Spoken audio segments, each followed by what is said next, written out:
People are eating, thinking it'll nourish their life. It's not doing much to them except filling them up. Nothing much.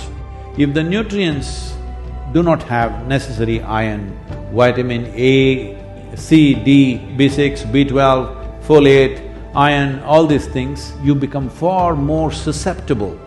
In 1930s, what one orange would give you, today you need to eat 8 oranges. Okay, I will take more pills, more pills, more pills. It's not going to work like that.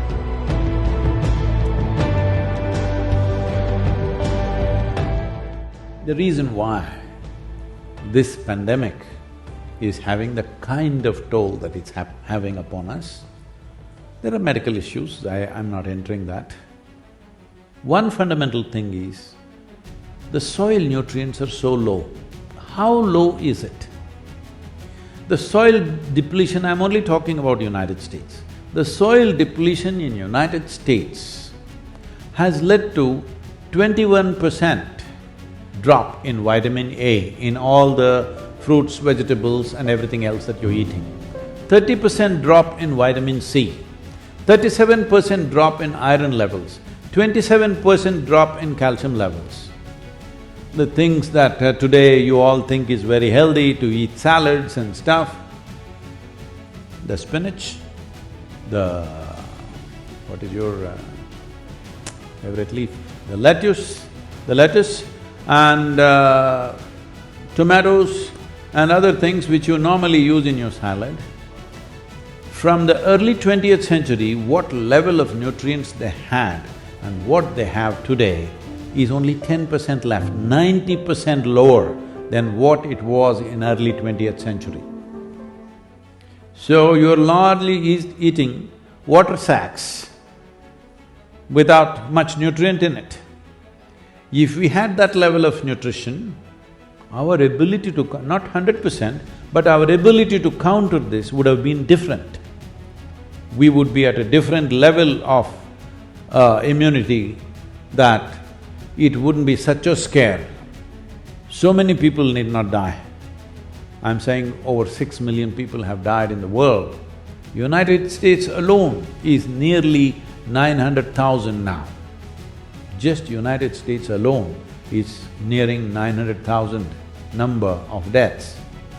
The nutrient studies across the world are showing the nutrient depletion in the food across the world is so significant, it's tragic that we are eating something thinking it is food that nourishes us, but actually it has nothing. The question is not even… I'm not even going to the place of fertilizers, pesticides, herbicides, I'm not even going there about… that is outright poisoning, all right? I am talking about depletion of food. That itself is tragic. People are eating, thinking it'll nourish their life. It's not doing much to them except filling them up. Nothing much. And that is one reason why we have to fear the pandemics. And I've been listening to some of the top virologists in the world, they're all saying that this may not be the end, because the very nature and structure of the corona, the fundamental corona as such, already you have seen 2, 3 variants. Now we are talking about Mr. Omicron, he sounds like a guy. So, they are saying far more virulent and far more capable viruses can easily develop with a small rejig in their basic structure, and they're very much capable of doing that any moment. So that is what every government fears, that is what every scientist fears, and that should be the concern of every citizen. But in all this, soil has a significant role. Let's come to the food that we eat. If the nutrients do not have necessary iron, vitamin A, D, C, D, B6, B12, folate, iron, all these things, you become far more susceptible to any kind of respiratory infection is a well-established fact. And right now, that is a serious condition because 90% of the Americans are deficient in vitamin E. And that is why highest level of deaths in a given country for the population has happened in this country. For 350 million people, nearly 1 million people are dead. This is the highest in the world. There are countries like India and many other nations far more densely populated. Just the amount of space that you have, you should have been safe. But lack of nutrients and irresponsible behavior has cost us so much. We have to ensure that more people don't go in this direction. So soil is a very important part. 43% deficient in vitamin A. Loss of integrity of skin in the mucous membrane happens when there is not enough vitamin A, and that is one sure way of having serious implications to any respiratory infections that we get. And we must understand this COVID is essentially a respiratory tract infection, and which can go into various kind of complexities later. 39% are deficient. 39% of the United States citizens are deficient in vitamin C. And this is very vital for the antibody production, your vitamin C. Okay, I will take more pills, more pills, more pills. It's not going to work like that. The food should have it. They're saying, in 1930s, what one orange would give you, today you need to eat 8 oranges. Has anybody eaten 8 oranges in a day, any time? You eat. Okay? They are working on an orange farm. Okay Eating 8 oranges a day is not a possibility for most human beings. One orange, what it would give you, today it takes 8.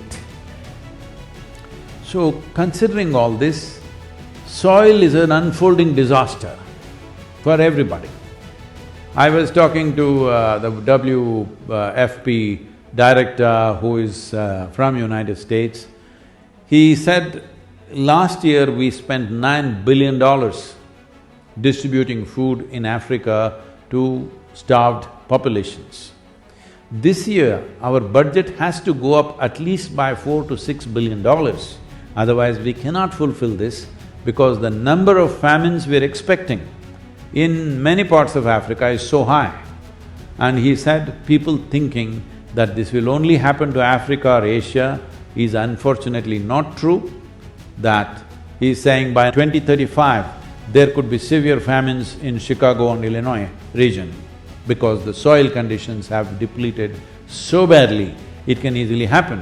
Oh, we will transport all the food from here to there to here. Now when there is food shortage, no truck is going to reach its destination, people are going to loot it on the way. Hello? Yes or no? You orange eaters tell me, will the Florida oranges, will you let it go to Canada? You guys are eating 8 per day.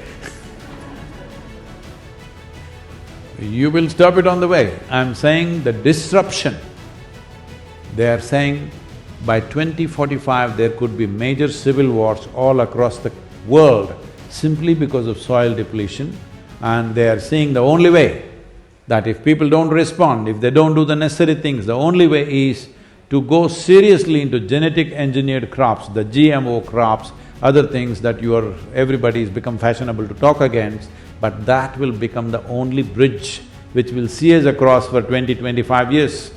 But after that when you crash, there is simply no recovery unless you put the soil back. Every year, on an average, there is a loss of 27,000 species of microbes are going extinct per year. So if we let this go as it is for another 25 to 40 years, after that recovery will take anywhere between 150 to 200 years. If we act now, if we change the policies now and begin to act in the next 10 to 15 years' time, in 25 years' time we can turn this situation around. I feel this is a fundamental responsibility that we owe to ourselves and to future generations on this planet. What do you think?